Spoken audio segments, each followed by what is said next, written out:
গ্রামে আসলে আমি তো মুক্ত পাখির মতো উড়তে থাকি, যখন যেটা মন চায় সেটাই করে বসি। এবারও তার ব্যতিক্রম নয়। আজকে চলে গেছিলাম নিজেদের জমিতে ভুট্টা তুলে এনে বারবিকিউ পার্টি করতে। গতকালকে একটা মাত্র ভুট্টা পোড়ায় খায়া মুখে তো রস চলে আসছে, তাই কি আর করার, আজকে সবাই মিলে সাঙ্গপাঙ্গ নিয়ে চলে যাচ্ছিলাম ভুট্টার জমিতে ভুট্টা উঠাবো। আজকেও বারবিকিউ পার্টি করব। ওই যে দূরে আমাদের জমিগুলো দেখা যাচ্ছে, এখানে থেকেই ভুট্টাগুলো নিব। প্রথমে আমি দেখে দেখে নিচ্ছিলাম যে আসলে কোনগুলো বড়, সেই বড়গুলোর ভিতর থেকে সব থেকে যেটা বড় সেটা খুঁজতেছিলাম, ওইগুলো তুলবো। তো তাই আর কি প্রথমে একটু দেখে দেখে নিচ্ছিলাম, ঘুরতেছিলাম ভুট্টার চারপাশ দিয়ে।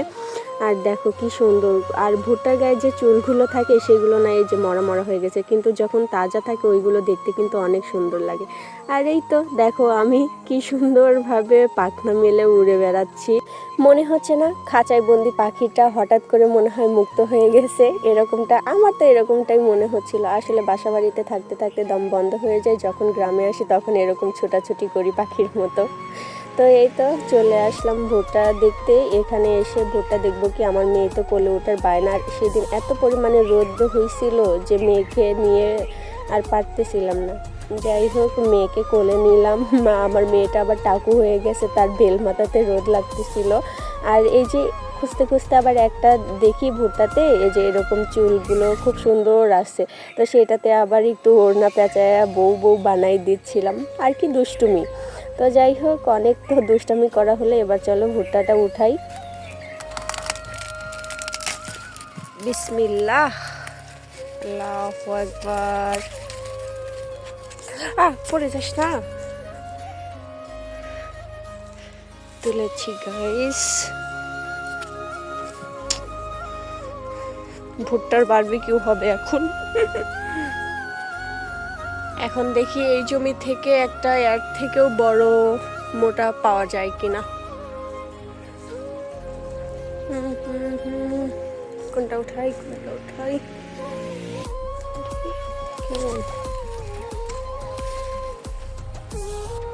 মাশাআল্লাহ দিলে এটা মনে হয় হবে, এটাই তুলবো। আল্লাহ, হয়ে গেল আরেকটা। এখন এই দুইটা বারবিকিউ বারবিকিউ। ভুট্টাগুলো তোলা হয়ে গেলে পর সোজা বাড়িতে নিয়ে আসি। আজকে শুধুমাত্র দুইটাই পোড়াবো। এনেই তো এই যে মশলা রেডি করতে বসে পড়েছি। এইখানে ছোট্ট একটা বাটিতে 1 চামচ মরিচের গুঁড়া, অল্প একটুখানি হলুদের গুঁড়া, লবণ আর সরিষার তেল দিয়ে মাখাই নিয়েছি, মশলাটা বানাই নিয়েছি আর কি। এটারই প্রলেপ দেবো ভুট্টার উপরে। এখন তো ভুট্টার এই যে কাপড় চুপড় খোলার পালা, তো আমি একে একে একটা একটা করে খোল এড়াচ্ছিলাম। আর দেখো একটার পরে একটা কি সুন্দর সাদা সাদা খোলগুলো বের হচ্ছিল, তো আমি দ্রুত এইগুলো খুলে নিলাম। তারপরে দেখি যে ভুট্টার গায়ের সঙ্গে সেই ওই যে সেমাই সেমাই চুলগুলো এখনও তাজা আছে, যদিও এটার মুখের মধ্যে যে চুলগুলো থাকে উপরে বাইরে সেগুলো নাই, কিন্তু ভিতরে ওইগুলো এখনও সতেজ আছে। তো আমি সুন্দর করে পরিষ্কার করে নিলাম প্রথমটা, এরপরে দ্বিতীয়টাও একইভাবে খুলে নিলাম এবং সেমাইগুলো পরিষ্কারও করে নিলাম। এরপরে চলে যাব রান্নার প্রস্তুতিতে, মানে বারবিকিউ করতে।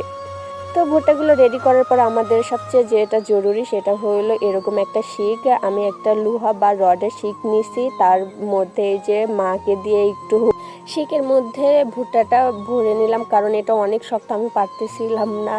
তারপরে এই যে চলে আসলাম ভুট্টার গায়ে মশলা মাখাইতে। এটা মাখাইতে বেশ ভালো লাগতেছিল, কিন্তু এত পরিমাণে মরিচ দিয়েছিলাম যে আমার পরে হাত জ্বলতেছিল। সুন্দরভাবে এই যে ডোলে ঘষে প্রত্যেকটা ভুট্টার সাইডে সাইডে মশলাগুলো দিয়ে দেবো, যাতে অনেক বেশি স্বাদ লাগে, অনেক বেশি মজা হয়। এরপরেই চলে আসলাম ভুট্টা পোড়ানোর মূল কাজে।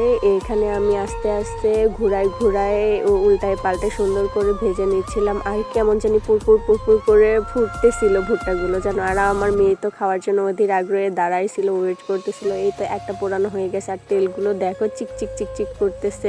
তো ওইটা পোড়ানো হয়ে গেছে, শিক থেকে খুলে নিয়ে দ্বিতীয়টাও সেম প্রসেসে আমি পোড়াই নিয়েছি। আর যেহেতু দুইটা মাত্র ভুট্টা আর আমাদের বাড়িতে জনসংখ্যা একটু বেশি, তার কারণে আমি ছোট ছোট পিস করে নিয়েছি, এক একজনকে একটা করে পিস ভাগে পড়বে। আর আমার মেয়ে কিউট বাচ্চাটা দেখো কি সুন্দর করে খাচ্ছে। সে আগের দিনও এত বড় একটা পিস খাইছে, মাশাল্লাহ তার এত মজা লাগছে। সে আজকে তো অনেকক্ষণ ধরে মানে গরম ভুট্টার মধ্যে হাত দিয়ে সেকা খায়, আবার বলতেছিল মাম্মি দাও প্লিজ, মাম্মি দাও প্লিজ। এই তো দেওয়ার পরে দেখো কি খুশি মনে খাচ্ছিল, মাশাল্লাহ। তো যাই হোক, তোমরা চাইলে এইভাবে ভুট্টা পোড়া খাইতে পারো, অনেক